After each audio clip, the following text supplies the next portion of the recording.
Hello there, Aries. So I promised that I would give you a long haul overview of what's coming up for your sign for 2024, and some of it might tell you a little bit what's coming beyond. But we're focusing on 2024. So the most major shift that's coming up is starting January 21st, and that is Pluto moving into Aquarius, which it does. And then it gives another little brief backslide into Capricorn that we've been used to. But from March 23rd to June 11th, it goes back into Capricorn for the very last time, just going, whoops, you know. So pretty much we're in Pluto and Aquarius for 20 years. So I want you to think for a second about all the changes that happened in your life from 2008 to 2024 in your career, your relationship to your work, the kind of jobs you do, how you relate to authority, whatever happened with bosses or whether you are one, whether you took a leadership role, whether you enjoyed it or you didn't, whether you became more visible in the public eye somehow or within your career you stood out, and how you reacted to that. I'm sure if you look at those 16 years, you'll see that there was a massive transformation. And I'm pointing it out because the next massive transformation is Pluto in Aquarius for 20 years. 20 years in your 11th house. But this is a lot more fun of a lesson or of a transformation. So basically, this is going to put you out in the public, into groups, communities, tribes. You're going to be figuring out, who are my people? Who's my people? Where do I give my time and attention? Who do I give my energy to? What kind of role do I want to play? How big or small? Where do I really fit in the big picture of society? You might have multiple groups. You might go through many, many different, I would say most of you will go through many different expansions. Maybe you have a new interest and you decide to become part of a whole different group or world.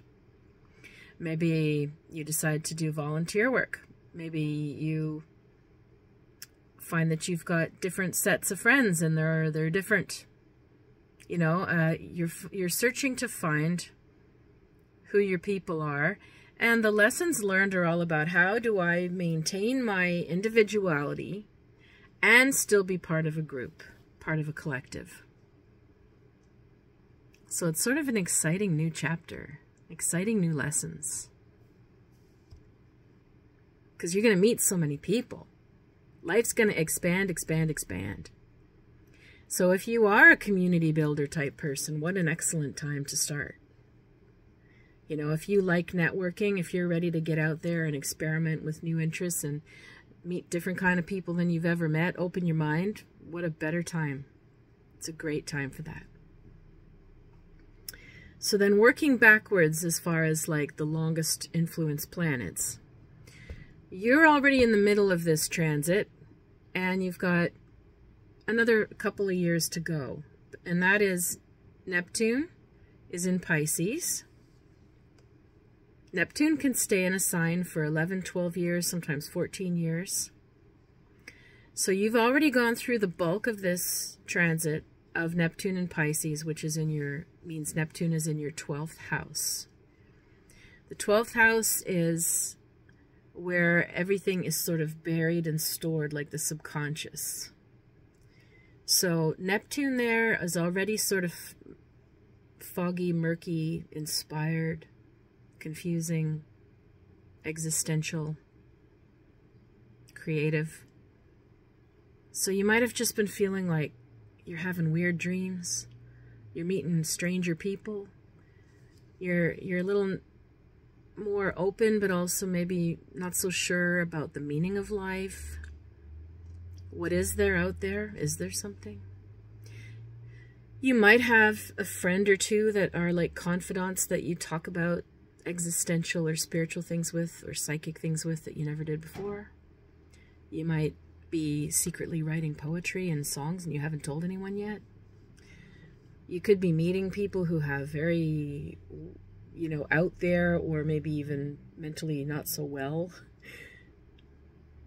That'll be in the air as well, because Neptune in Pisces is like, it's dissolving all barriers. Every barrier, every boundary is dissolved with Neptune in Pisces. It's about blending into the oneness, like we're all in a big wave, and we're all in the wave.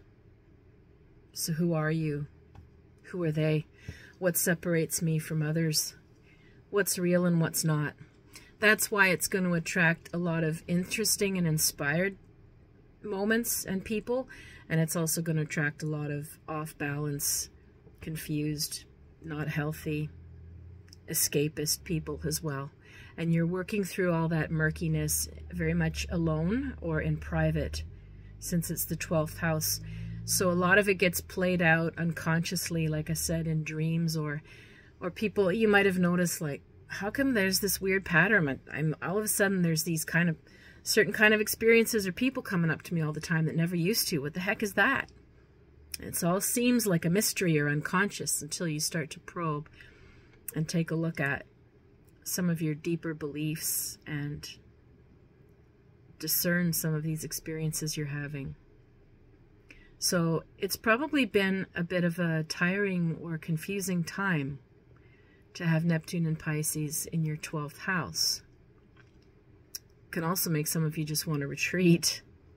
You know, it was going on for you while the pandemic was going on, so you might not have, that might have felt like a normal thing to be sort of sequestered and questioning everything. But for you, that was also astrological. So Neptune will be in Pisces up until March 30th, 2025, and until around October, and then it swings back again. It doesn't officially start its Neptune in Aries era, which will affect you, until 2026. So you have a couple years left of this, so hopefully that helps you make a bit of sense if you're going through anything inspired or strange. You know, and if you are, you can come to me. That's what I do. I try to help people through that. The next one we would look at would be Uranus, which is in Taurus for about 7 years. That also ends in 2025. So you've gone through most of it. It's in your 2nd house, which rules your money, business, your money. So you see a theme here, you know, you've had a lot of challenges in your career, and then you've had a lot of now you have challenges in your money. They go hand in hand. Uranus brings like surprises in your money and your security. Suddenly you're offered a job that's more than you've ever been paid. Suddenly you lose a job. You lose your security. Suddenly you're offered something new.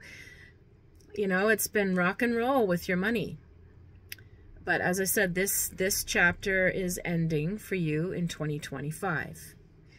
You've already gone through most of it, so, you know, you can already sort of give an idea as to what this is about. You're at the tail end of it now. I'm just double checking when it actually goes into Gemini and that chapter's over. Oh, okay, it's longer than I thought. All right, it tiptoes into Gemini July 2025 to November. But it actually officially sticks in its 6.5-year era, April 2026. So this is lining up again with Neptune. 2026 will be a big year for you because these outer planets are shifting era for you, shifting house. So the next one we would look at is Saturn, which is also in Pisces. It went in last spring, and it's a 2.5-year stint. So we're still looking at around the same time frame of, you know, 2026, or perhaps late 2025 with Saturn. But Saturn, on top of what I said with Neptune in your 12th house, also has meant you feel like an extra pressure starting this past spring. Have you been feeling more like being alone? Do you need more downtime? Do you need more time to process things? Are some of these, you know, inspired or strange experiences starting to make a bit more sense? Because Saturn can start to come in and solidify things a little bit. Are you feeling isolated? Are you feeling tempted to just, you know, kick people out of your life? Sorry, I'm grinning, but there's so much 12th house energy with Pisces that it would be pretty normal if there was a side of you that just didn't want to deal with people for a while because you've got too much going on around you and spiritually around you, and just, you might feel like, you know, your head's been spinning. There's been a lot to absorb.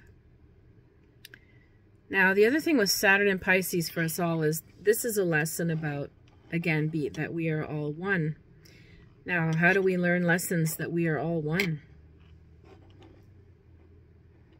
Usually some sort of experience that humbles us, that sort of lays the playing field flat, shows us that we're all in this together. The pandemic certainly could have done that, given you that feeling. But this is post-pandemic now. So you might feel, you know, tested in your compassion for others. Meaning, you know, how much do you let your heart bleed for people? Are you overly compassionate to them versus thinking of yourself? Are you able to balance out your feelings of empathy for people in a productive way?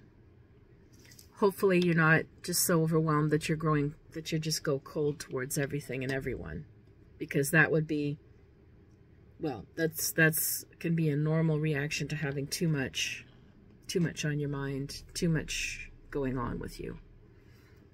So just to say, Saturn and Neptune in your 12th house really compound this feeling of needing to pull back, think things through, be alone.